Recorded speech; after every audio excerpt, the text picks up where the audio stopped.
হাঁটতে পারলাম না, আমার ছেলে চিল্লা চাল নাই, এত পয়সা নাই, আমরা পাগল হয়ে গেলাম। পদ্মা সেতু প্রকল্প রক্ষা বাঁধের 200 মিটার অংশ ভেঙে নদীতে ধসে পড়েছে। এতে 8টি ব্যবসা প্রতিষ্ঠান ও 10টি বসতবাড়ি নদীতে বিলীন হয়ে যায়। নিরাপদ দূরত্বে সরে গেছেন আরো 20টি বাড়ির বাসিন্দারা। রান্না করছে বাদ তো সরাইতে পারে নাই, সরানোর কোনো অবস্থা নাই, ঠিক আছে, কোনো জায়গাও নাই।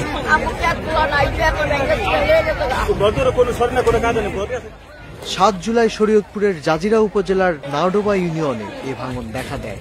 পদ্মা নদীতে স্রোত বেড়ে যাওয়ায় বিকাল 3:30টার দিকে বাঁধে ভাঙন শুরু হয়।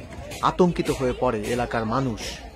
যে বর্তমান সরকার আছে তার কাছে সহযোগিতা আমরা চাইতেছি, কিন্তু সহযোগিতা মূল মতন হইতেছে না। এখন আমাকে খুব কঠিন, আমাকে থাকার কোনো জায়গা নাই, একটু জায়গাও নাই।